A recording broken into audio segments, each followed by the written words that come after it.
Right now, the car is headed silent down the highway. It's dark, and there is nobody driving. I snuggle up into my seat and listen to the hum of its parts. I have turned my set off. It shows nothing but reports of destruction and plagues. The world on fire. The world gone mad.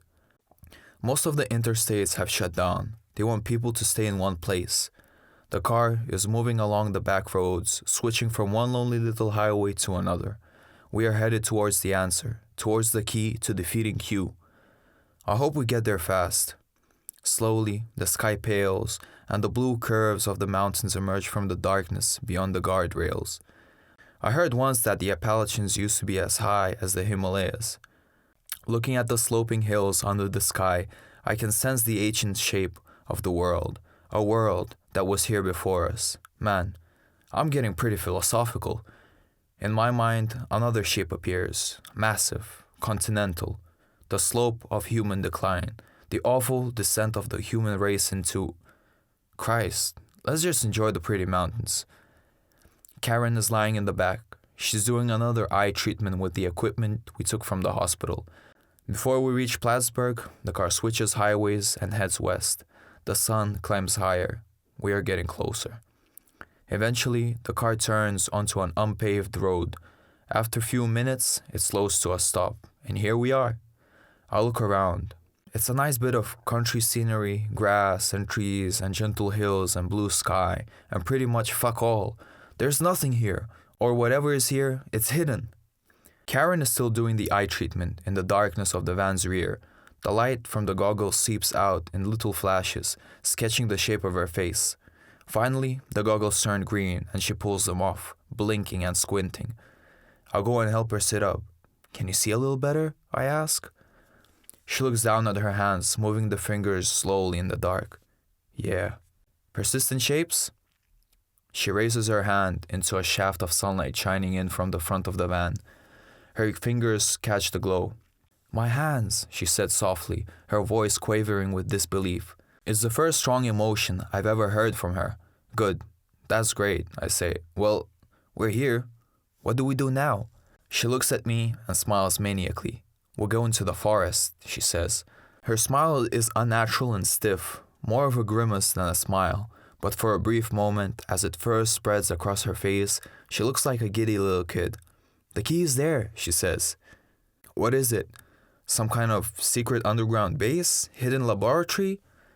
She makes a groaning sound that I barely recognize as laughter.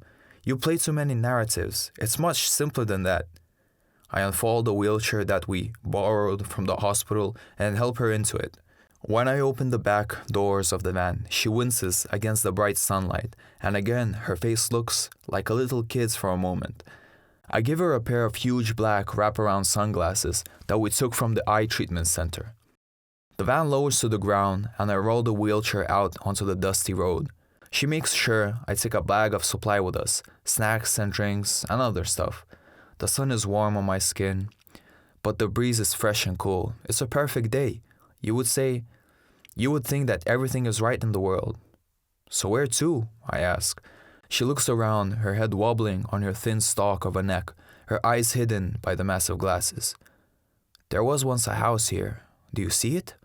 I look around and spy a low, crumbled gray wall, mostly hidden behind the high grass. I think I see an old foundation. That's it, she says. Her eyes are hidden, but there is something in her voice that wasn't there yesterday. A shivery excitement. It makes me excited too. I push the wheelchair down a weedy gravel driveway towards the foundation. There's nothing else left of the house. It must have been torn down and hauled off. Karen has me pushing her around it and go around the trail leading towards the forest. What was this house? I ask. Anything important? I used to live here. I turn and give it another look, as if I would see some new detail in the crumbling concrete that I had missed. That was the old children's home? Yep.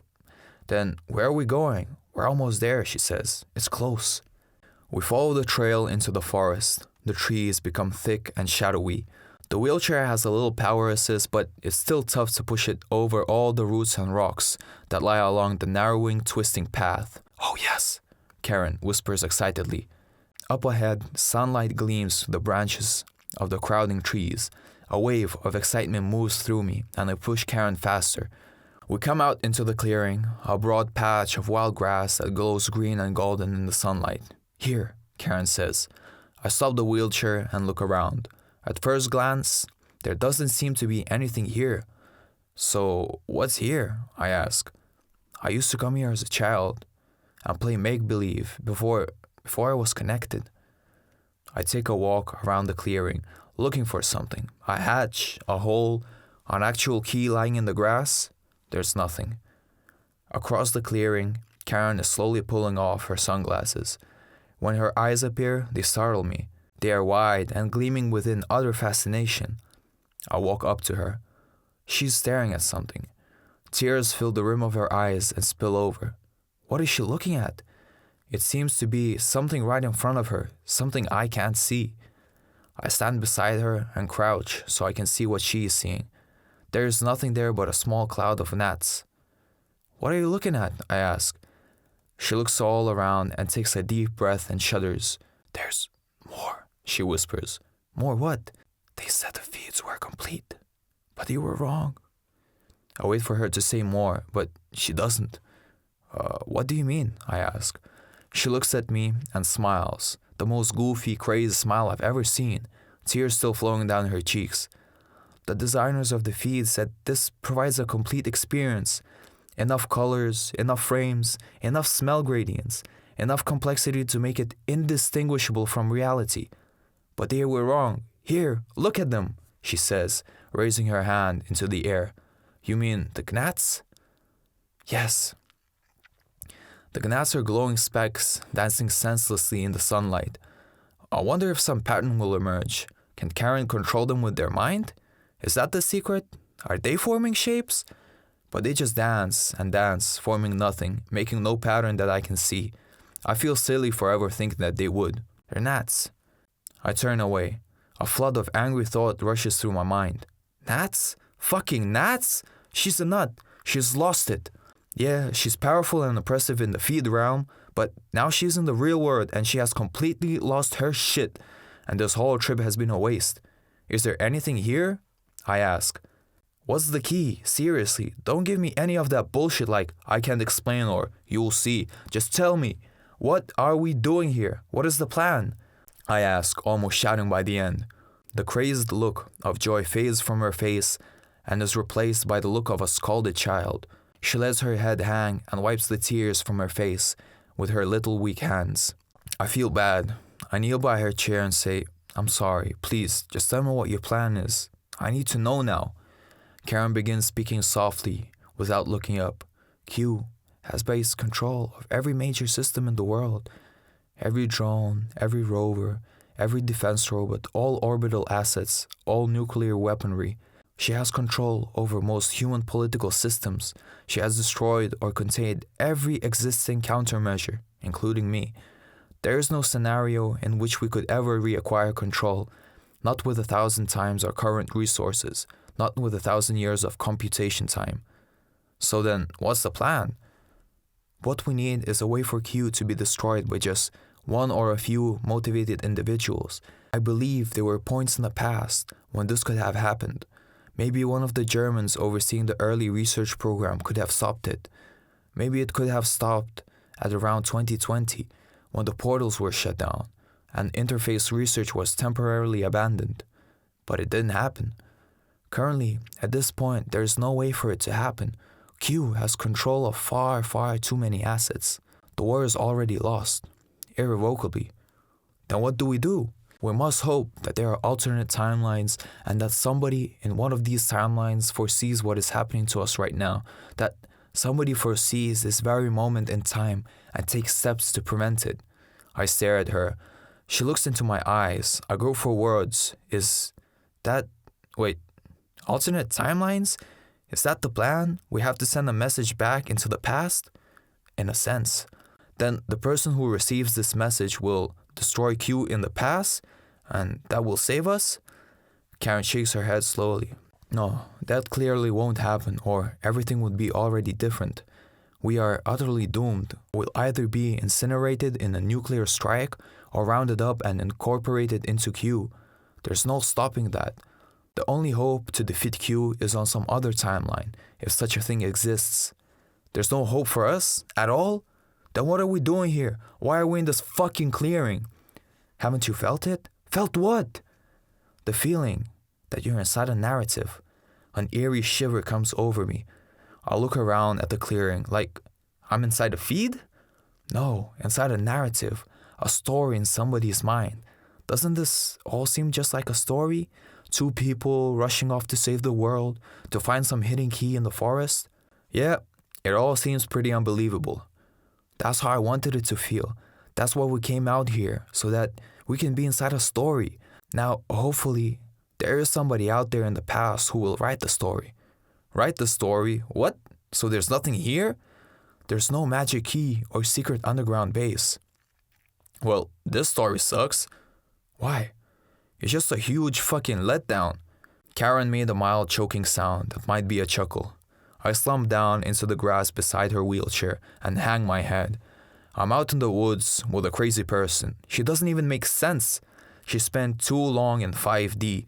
She's talking about alternate timelines. Finally, I ask her, so we're just fucked, right? If you look toward our future, if you look at the series of events which will happen to us, they are dark. They are very awful. We will suffer. We will die. But that would be true in any timeline. On the other hand, if you look at the entire story, not as a series of events, not from the beginning to end, but as a single continuous connected shape where every event is occurring simultaneously, I think my life, even my stupid little life, which I spent mostly inside that hygiene bed, could form a beautiful shape. I snort. I'm tired of this cryptic bullshit, Karen goes on. Maybe the shape reaches back to some place where somebody can see it and change things. I don't see anything. Karen reaches into our bag of supplies and pulls out one of the little paper notebooks she bought at the gas station. What are you doing? I ask. I'm going to write a poem. Do you want a notebook? What for? Maybe there's somebody out there who needs you to write a story. Who would read it? Isn't everybody gonna die? Who knows, she says, and drops the other notebook into my lap. Maybe somebody will be interested. I toss the notebook off into the grass. Fucking pointless. I can barely write on paper anyways. We sit in silence for a long time. When I look up, Karen is staring at the same little cloud of gnats, occasionally jotting stuff down. I find myself staring at them too. They look like nothing more than living specks of dust worked into a crazy, whirling frenzy. Is there any pattern in how they move? Would it matter if there was? I think about what Karen said, about the shape of her life, what it would look like if everything happened simultaneously, if it could all be seen at once. I think about the shape of my own life. I stare at the gnats and imagine seeing every position of every gnat all at one time. What kind of shape would it make? Even if I could see it, would the shape have any meaning? I pick up the notebook and begin to write.